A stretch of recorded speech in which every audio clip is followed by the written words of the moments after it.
This is your boy Cherry Speaks, man. If you guys are new to the channel, make sure you guys hit that like button, hit that subscribe button, and subscribe to my boys Millaboy Gaming and Heemz Gaming live stream. You might see your boy up on there kicking ass on one of your live streams. Okay, today we get to the season 2 premiere of Cloak and Dagger, one of my favorite shows, Restless Energy. In this episode, we saw the characters being both rather restless.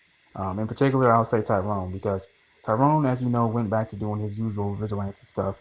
Trying to stop the crime, stop the drug dealing in New Orleans and where he's from and things of that nature. But Tandy, on the other hand, is doing her thing. She's going back into ballet. Her mom's getting the help that she needs. But constantly, we see my boy Tyrone going through the motions of staying in that church by himself. The same thing that Tandy went through, pretty much. She was able to, relate and empathize with him. And Tyrone is feeling really bad about himself because, he's messing up. He's causing all this trouble, making things worse in the streets of New Orleans than making them actually better. As we all know, Detective O'Reilly, she came back. Her and Tyrone have been working pretty cohesively, trying to stop, crime and things of that nature. And O'Reilly was like, okay, look, Tyrone, I'm going to need you to stop doing this. And he actually just but he just completely disregarded, what Detective O'Reilly said, went ahead and do things anyway. What we saw Tyrone doing was he kept stealing caches of money and drugs and bringing them to O'Reilly, to arrest these guys. He was surprised when she was after she was after damn shooting range. We would see her actually popping pills, after, her shoulder was banged up and things of that nature. And, in the end of the events from last season, in fact, that's the reason why Tyrone actually laid low and was expected to do so because, he's known, I guess, now. I guess Detective O'Reilly doesn't want him to get hurt and things of that nature. So much, in fact, Tyrone is staying low so damn much that he hasn't even been able to see his parents or go to school and see Val, the woman that he loves, the girl he's in love with, because of the things that he's doing, because of his vigilante and that's Cloak. And so much so, later in the episode, we see him actually get caught taking money and or drugs, and he's asked for like a little bit, and so Tandy came in and helped him out. So they had a heart to heart.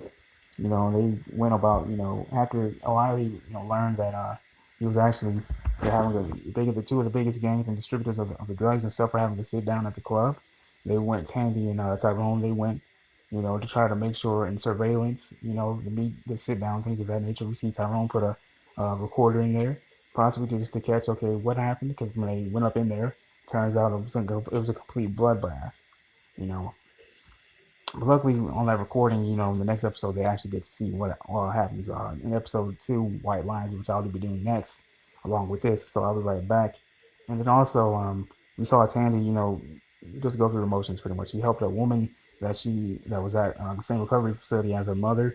She didn't like what her husband was doing. Her husband was very abusive and so on.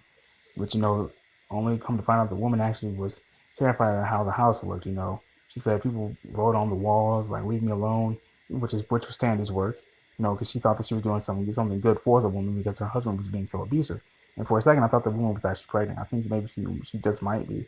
But we'll see. I'll be right back with you guys with season 2, episode 2, White Lines. This has been your boy Cherry Speaks. Peace and love. And I just want to give you guys a schedule of how I'll be doing this from now on. Given the fact that the CW shows are starting to shorten out a little bit, and there's a lot more time in between, what I might start doing is I might just do on Thursdays and Fridays. I might as well just start doing Cloak and Dagger, the first episode that airs, and then on Friday I do the second episode that premieres afterwards. That's how their whole thing is set up.